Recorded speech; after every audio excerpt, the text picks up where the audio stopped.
पुरानी संसद भवन से नई संसद भवन का निर्माण करने वाली मोदी सरकार के नए संसद भवन में भी वही हो रहा है जो पुराने संसद भवन में अक्सर होता आया है।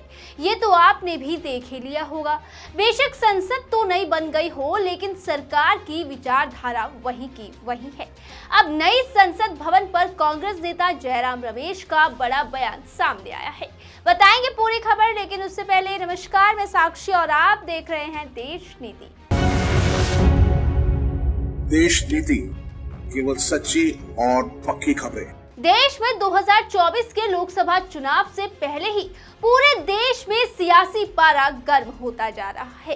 देश की नई संसद में सदन की विशेष कार्यवाही समाप्त हो चुकी है, लेकिन इस बीच जो कल देखने को मिला वो वाकई बेशर्मी से कम नहीं था।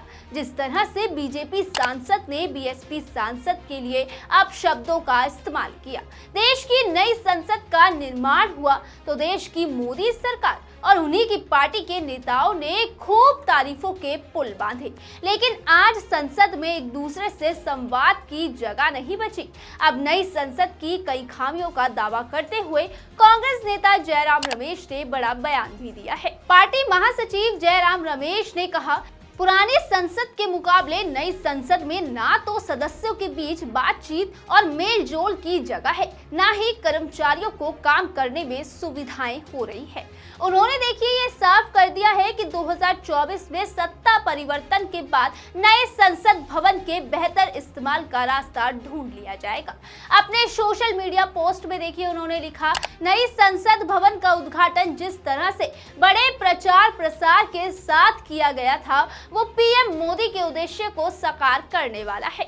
नई संसद को वास्तव में मोदी मल्टी कॉम्प्लेक्स या फिर मोदी मेरियट कहा जाना चाहिए। 4 दिनों की कार्यवाही के बाद मैंने देखा है कि संसद में एक दूसरे से संवाद की जगह ही नहीं बची। ऐसा संसद के दोनों सदनों और परिसर में भी है। नई संसद में सदस्यों के बीच दूरी का दावा करते हुए जयराम रमेश ने कहा कि यहाँ बैठने वाले सदस्यों को एक दूसरे को देखने के लिए दूरबीन तक की जरूरत पड़ती है, क्योंकि हॉल बिल्कुल आरामदायक या फिर कॉम्पैक्ट नहीं है। दूसरी तरफ उन्होंने पुरानी संसद की खूबसूरतियों का जिक्र करते हुए कहा कि वहाँ सदस्यों के बीच संवाद की सुविधा भी थी। दोनों सदनों, सेंट्रल हॉल या संसद के गलियारों में घूमना वहाँ कितना आसान था। नई संसद इस जुड़ाव को सरासर खत्म कर रहा है।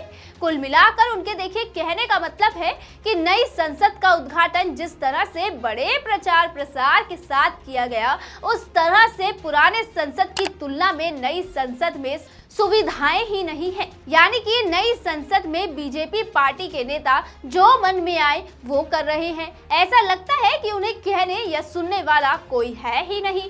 जैसे कल बीजेपी सांसद ने संसद की पटल पर बेशर्मी की सारी हदें पार कर दी, लेकिन उन पर अभी तक देखिए कोई भी कार्यवाही नहीं हुई। देखा जाए तो 2024 के चुनाव को लेकर एक बार फिर से जयराम रमेश ने फिर से दावा कर दिया है कि इस बार सरकार बदलने जा रही है, जिसके बाद संसद भवन के इस्तेमाल का बेहतर तरीका भी ढूंढ लिया जाएगा।